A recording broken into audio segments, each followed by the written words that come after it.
미국의 지도자들과 정부 관계자들을 만나서 한반도 평화 문제에 대한 의견을 심도 있게 논의할 예정입니다. 우리 민주당은 이번 방미에서 홍영표 원내대표님을 통해서 한반도 평화를 향한 우리의 염원과 의지를 미국 측 정부와 의회 관계자들에게 정확히 전달하고자 합니다. 또 자동차 관세 부과 등 통상 압박에 대해서도 우리 기업들이 걱정하는 일이 발생하지 않도록 적극적인 설득에 나설 것입니다. 성공적인 초당적 의회 외교가 될 수 있도록 많은 국민분들과 언론인 여러분들의 관심을 부탁드립니다. 연일 30도를 웃도는 폭염으로 전국 대부분 지역에 폭염 경보등이 켜졌습니다. 정부가 대책을 점검하고 주의를 기울이고 있지만 심상치 않은 폭염 기세에 벌써 사망자가 6명에 이르고 있습니다. 특히 어제는 동두천에서 4세 아이가 폭염 속에 어린이집 통학 차량에 7시간 넘게 방치됐다가 사망하는 안타까운 사고까지 있었습니다. 만시지탄 같지만 슬리핑 차일드 체크와 같은 그런 제도가 좀 사전에 도입됐더라면 이런 비극적인 사고를 예방할 수 있지 않았을까 안타깝습니다. 슬리핑 차일드 체크라는 제도는 어린이 통학 차량의 맨 뒷자리에 시동을 끌 수 있는 버튼을 설치해서 운전기사가 방치된 아이가 없는지 확인한 뒤 하차할 수 있도록 하는 제도입니다. 모쪼록 정부와 지방자치단체가 이후 길어질 수 있는 폭염 속에 노약자, 또 영유아, 빈곤층, 장애인들 같은 그런 사회 취약계층에 대한 각별한 관심과 관리가 필요하다는 말씀을 드립니다. 정부가 어제 하반기 경제운용 방향과 저소득층 일자리 소득 보전 대책을 발표했습니다. 이번 대책은 문재인 정부가 추진하는 소득 주도 성장과 혁신 성장, 공정 경제의 추진 속도를 높이기 위한 것입니다. 우리 경제에 새로운 돌파구를 열고 저소득 취약계층에 실질적 도움을 줄 수 있는 방안이라고 평가합니다. 우리 더불어민주당은 노동계와 사회보험 지원 실업 부조 및 근로장려금 확대를 협약한 바 있습니다.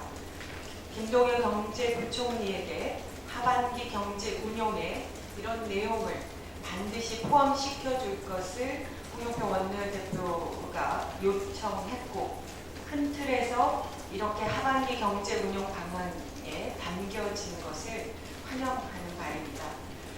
내년에 근로장려금을 대상과 지급액을 3배로 늘리고 청년들에게 월 50만 원씩 구직활동 지원금을 지급하는 대책 등은 일자리 창출과 저소득층 지원이라는 두 마리 토끼를 잡을 수 있을 것이라고 생각합니다.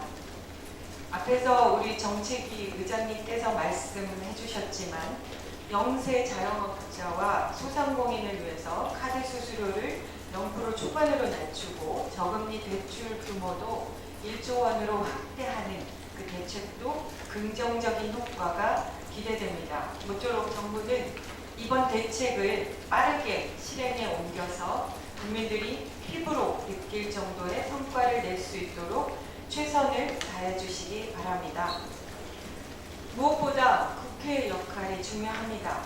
이번 대책이 제대로 실행되려면 총 31개의 법률 제정안 또 개정안이 하반기 국회에서 반드시 처리되어야 할 것입니다.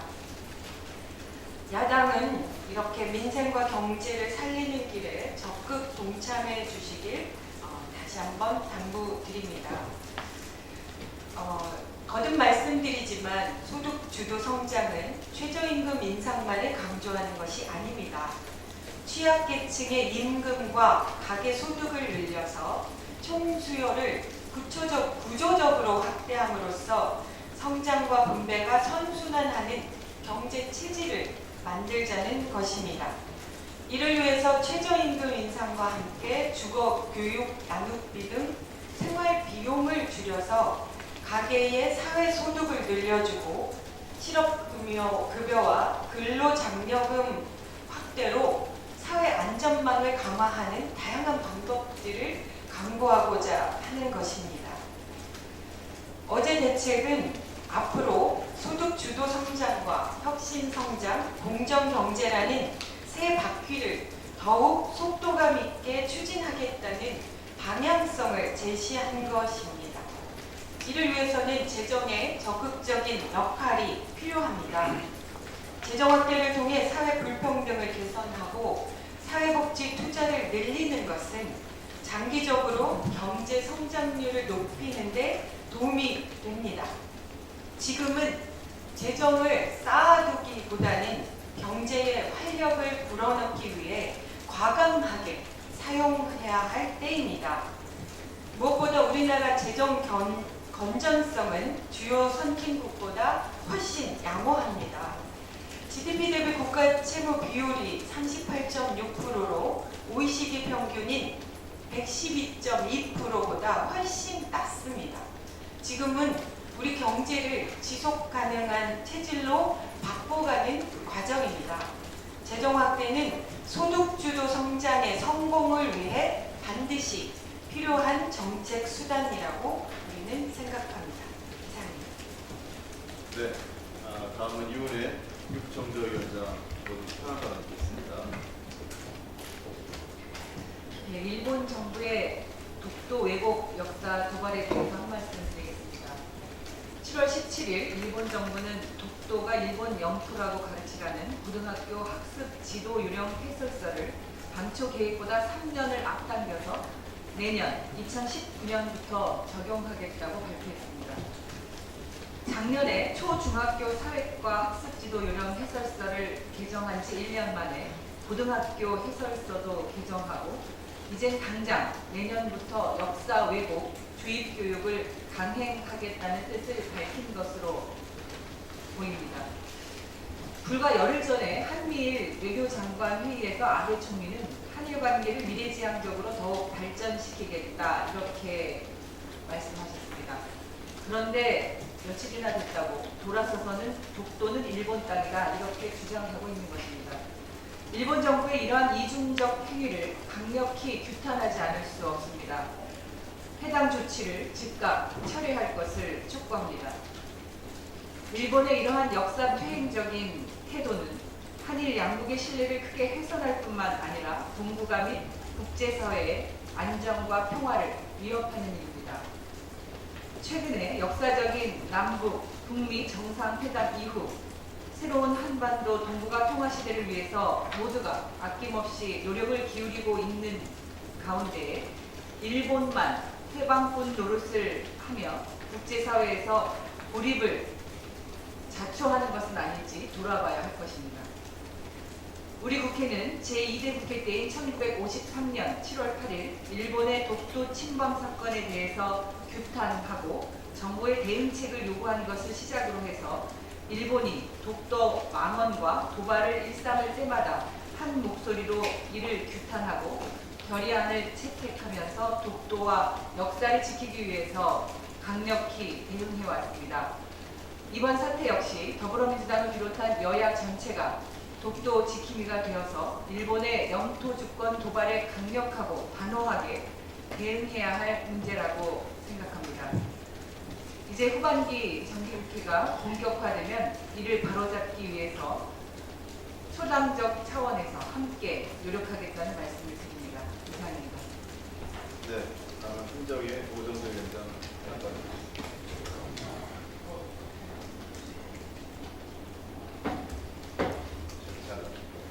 네. 일본이 자꾸만 독도는 일본 땅이라고 하는데 약간은 주술적 믿음에 갇혀 있는 거 아닌가. 그냥 우리가 계속 독도는 우리 땅이다, 우리 땅이다라고 하면 그것이 사실화될 것이라고 하는 잘못된 신앙적, 맹목적 방법에 갇혀 있는 것 같습니다. 빨리 그 틀을 깨고 나오시기를 촉구합니다. 최저임금은 죄가 없습니다. 야당과 일부 언론에서 최저임금이 마치 만하게 끊어진 것처럼 연일 보도를 하고 있습니다만 저희가 지난 17일 제헌절을 맞이하여서 소득주도 성장 TV이 주최한 정책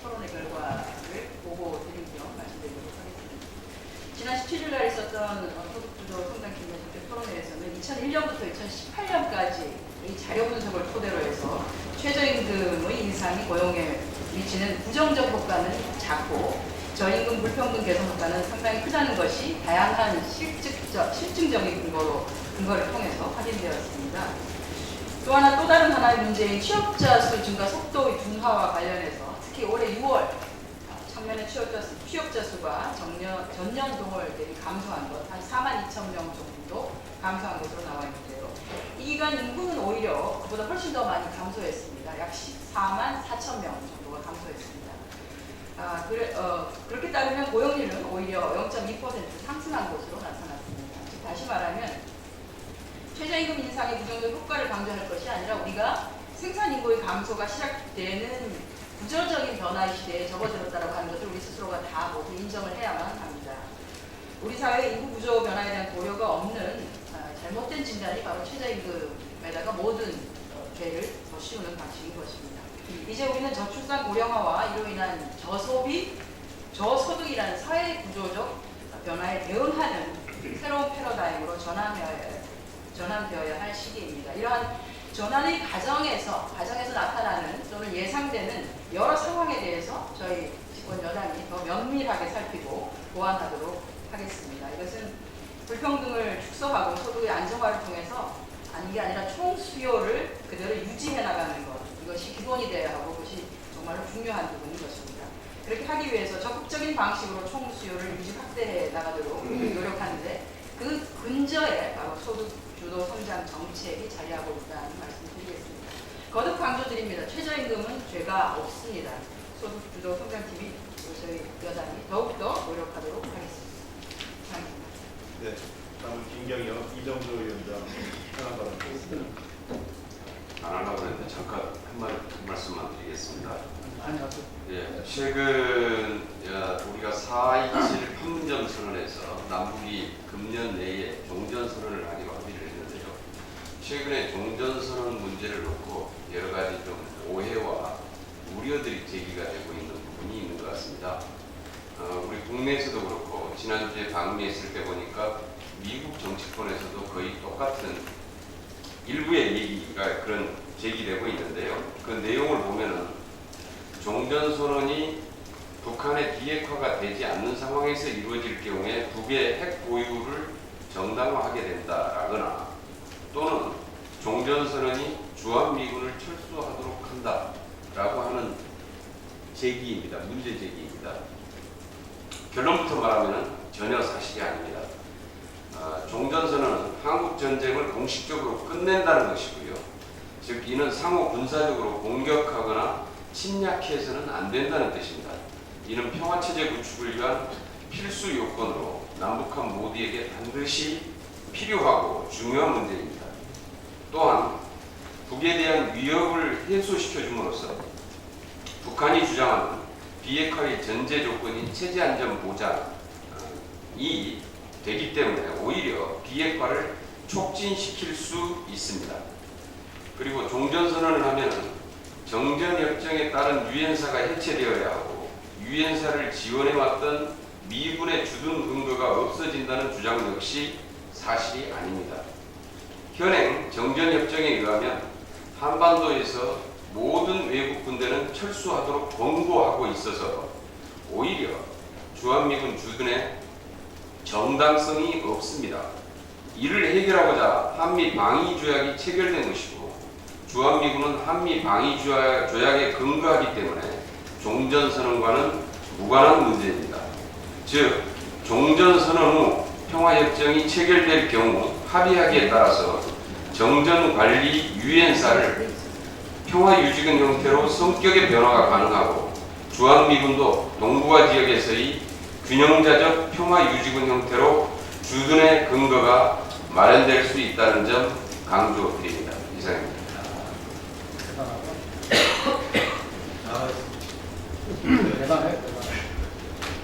네, 저 마무리로 몇 가지 말씀드리겠습니다.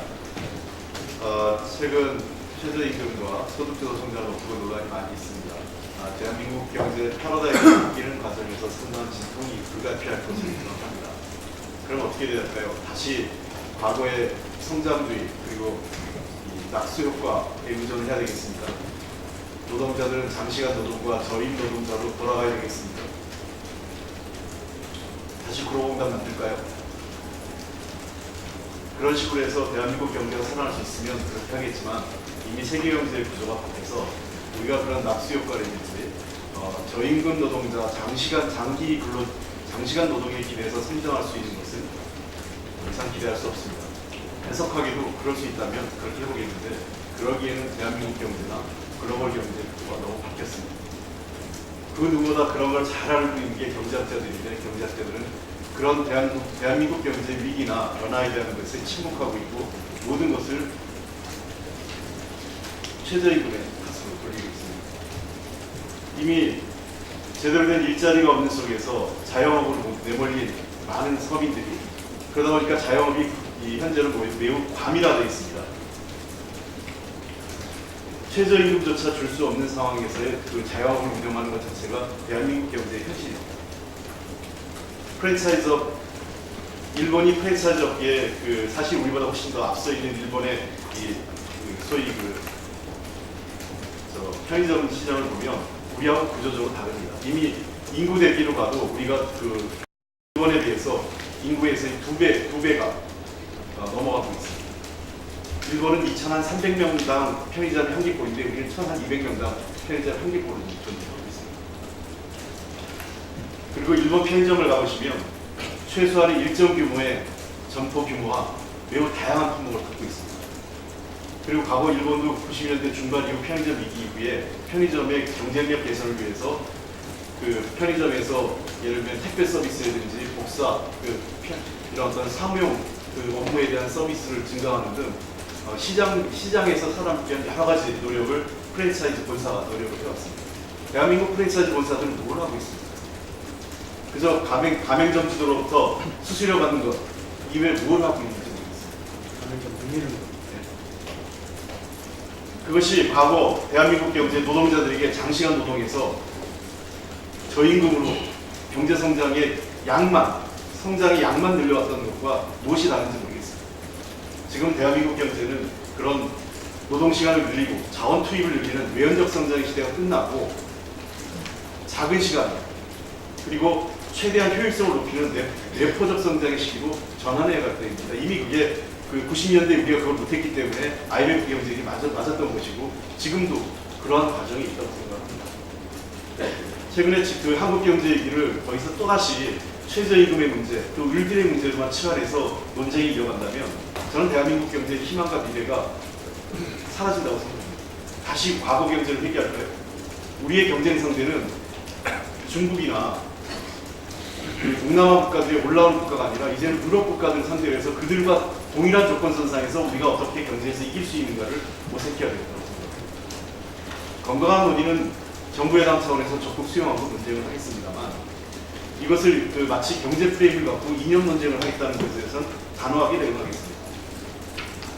한국 경제 위기는 최저임금에서 온 게 아니라 최저임금조차 줄 수 없는 종기자본주의에 있다고 생각합니다.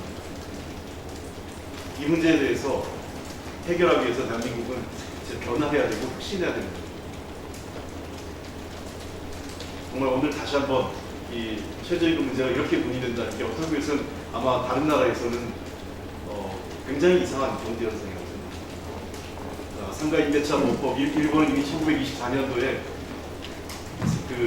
차가법을 개정을 해서 지금의 일본은 100년이 지난 지금에는 모든 자영업자들, 상당수의 자영업자들이 이미 자기 건물에서 영업을 하게 바뀌었습니다. 100년간의 변화입니다. 그렇기 때문에 2대, 3대를 거쳐서 자영업을 할 수 있는 그런 명가 자영업자들이 생깁니다. 3대째 소갓집을 하는 사람들도 나옵니다. 근데 우리는 3대째 하고 싶어도 할 수가 없습니다. 5년이면 쫓겨나야 되기 때문에. 장사가 잘 되면 잘 된다고.